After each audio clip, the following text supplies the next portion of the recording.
جب فرعون نے حضرت موسیٰ علیہ السلام اور آپ کے ساتھیوں کو دردناک سزائیں دینے کا اعلان کیا تو فرعون کی قوم میں سے ایک مومن نے انہیں نصیحت کرنے کا حق ادا کیا۔ ارشاد باری تعالیٰ ہے، اور ایک مومن شخص نے جو فرعون کے خاندان میں سے تھا اور اپنا ایمان چھپائے ہوئے تھا کہا، کیا تم ایک شخص کو صرف اسی بات پر قتل کرتے ہو کہ وہ کہتا ہے میرا رب اللہ ہے اور تمہارے رب کی طرف سے دلیلیں لے کر آیا ہے؟ اگر وہ جھوٹا ہو تو اس کا جھوٹ اسی پر ہے، اور اگر وہ سچا ہے تو جس عذاب کا وہ تم سے وعدہ کر رہا ہے وہ کچھ نہ کچھ تو تم پر آئے گا۔ اللہ تعالیٰ اس کو ہدایت نہیں دیتا جو حد سے بڑھ جانے والا اور جھوٹا ہو۔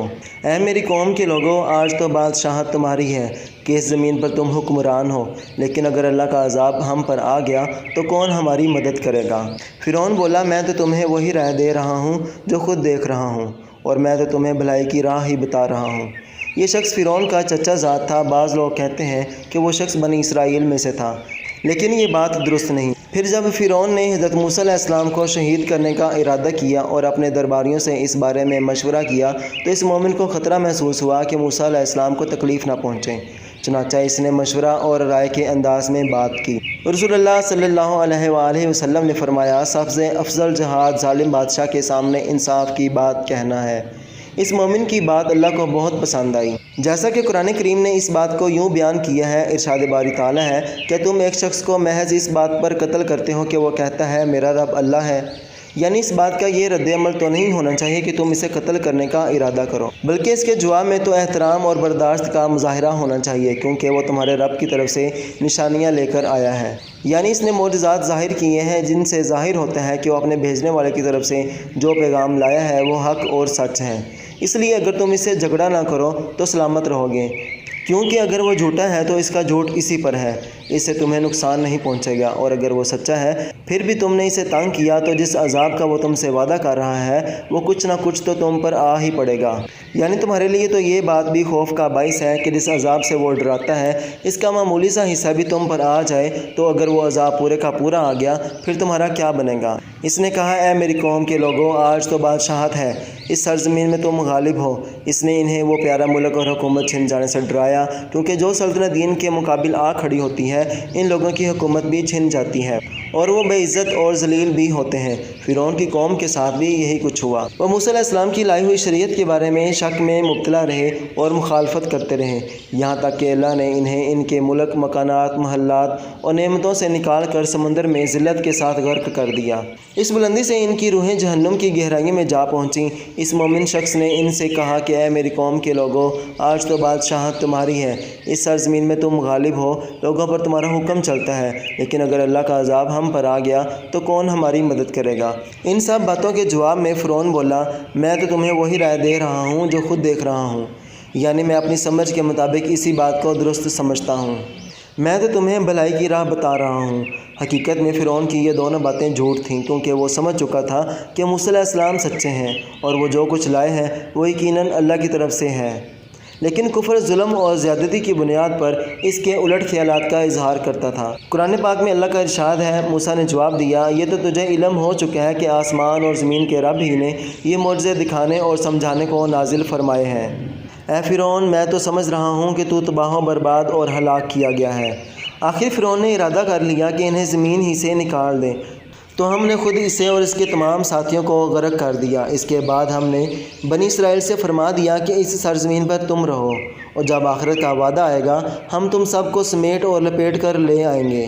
دوسرے مقام پر فرمایا، پس جب ان کے پاس آنکھیں کھول دینے والے ہمارے معجزات پہنچے تو وہ کہنے لگے، یہ تو کھلا جادو ہے، اور انہوں نے صرف ظلم اور غرور کی بنا پر انکار کر دیا، حالانکہ ان کے دل یقین کر چکے تھے۔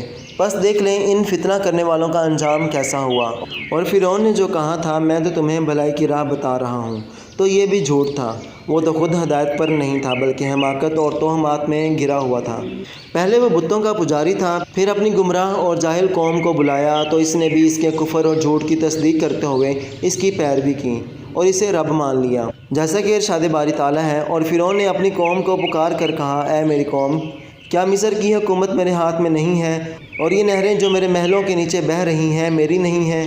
کیا تم دیکھتے نہیں کہ میں اس شخص سے کہیں بہتر ہوں جو کچھ عزت نہیں رکھتا اور صاف گفتگو بھی نہیں کر سکتا؟ اس پر سونے کے کنگن کیوں نہیں اتارے گئے؟ یا یہ ہوتا کہ فرشتے جمع ہو کر اس کے ساتھ آتے؟ غرض اس نے اپنی قوم کی عقل ختم کر دی اور انہوں نے اس کی بات مان لی۔ بے شک وہ نافرمان لوگ تھے۔ جب انہوں نے ہم کو خفا کیا تو ہم نے ان سے انتقام لیا اور ان سب کو ڈبو دیا اور ان کو گئے گزرے کر دیا اور پچھلوں کے لیے عبرتناک مثال بنا دیا۔ ایک اور جگہ ارشاد ہوتا ہے، انہوں نے اس کو بڑی نشانی دکھائی، اس نے جھٹلایا اور نہ مانا، پھر لوٹ گیا اور تدبیریں کرنے لگا اور لوگوں کو اکٹھا کیا اور کہنے لگا کہ تمہارا سب سے بڑا مالک میں ہوں۔ تو اللہ نے اس کو دنیا اور آخرت دونوں کے عذاب میں پکڑ لیا۔ جو شخص اللہ سے ڈر رکھتا ہے اس کے لیے اس واقعے میں عبرت ہے۔ اللہ تعالیٰ کا ارشاد ہے، اور ہم نے موسیٰ علیہ السلام کو اپنی نشانیاں اور روشن دلیلیں دے کر بھیجا، یعنی فرعون اور اس کے سرداروں کی طرف، تو وہ فرعون ہی کے حکم پر چلے اور فرعون کا حکم درست نہیں تھا۔ وہ قیامت کے دن اپنی قوم کے آگے آگے چلے گا اور ان کو دوزخ میں جا اتارے گا، اور جس مقام پر وہ اتارے جائیں گے وہ برا ہے، اور اس جہان میں بھی لعنت ان کے پیچھے لگا دی گئی اور قیامت کے دن بھی پیچھے لگی رہے گی، اور جو انعام ان کو ملا ہے وہ برا ہے۔ اور جو مومن تھا وہ کہنے لگا، اے قوم، مجھے تمہاری فکر ہے، تم پر پہلی امتوں کی طرح کہ دن کا عذاب آ جائے، جس طرح نوح کی قوم اور عاد اور سمود اور جو لوگ ان سے پہلے گزرے ہیں ان کے حال کی طرح تمہارا حال ہو جائے۔ اور اللہ تو بندوں پر ظلم کرنا نہیں چاہتا۔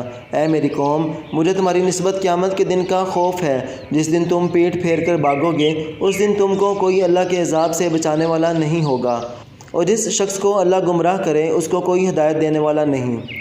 اور پہلے یوسف بھی تمہارے پاس نشانیاں لے کر آئے تھے، اور جو وہ لائے تھے تم اس کے متعلق ہمیشہ شک ہی میں مبتلا رہے، یہاں تک کہ جب وہ فوت ہو گئے تو تم کہنے لگے کہ اللہ اس کے بعد کوئی پیغمبر نہیں بھیجے گا۔ اسی طرح اللہ اس شخص کو گمراہ کر دیتا ہے جو حد سے نکل جانے والا اور شک کرنے والا ہو۔ جو لوگ بغیر اس کے کہ ان کے پاس کوئی دلیل آئی ہو اللہ کی آیتوں میں جھگڑتے ہیں، اللہ کے نزدیک اور مومنوں کے نزدیک ان کا یہ جھگڑا جھوٹا ہے۔ اسی طرح اللہ ہر جھوٹے اور سرکش کے دل پر مہر لگا دیتا ہے۔ اس مومن انسان نے انہیں ہدایت کرتے ہوئے کہا کہ اگر وہ اللہ کے رسول حضرت موسیٰ علیہ السلام کو جھٹلائیں گے تو ان پر اسی طرح کے عذاب آ سکتے ہیں جس طرح نوح، عاد، سمود اور ان کے بعد کی اقوام پر آئے، اور جن کے حالات ان کو معلوم ہیں۔ اور ان کے بعد اہل زمین پر حجت قائم ہو گئی کہ انبیاء کرام جو کچھ بتاتے ہیں وہ بالکل سچ ہے، کیونکہ اللہ تعالیٰ نے انبیاء کے مخالفین پر عذاب نازل کیے اور مومنوں کو ان سے نجات دی۔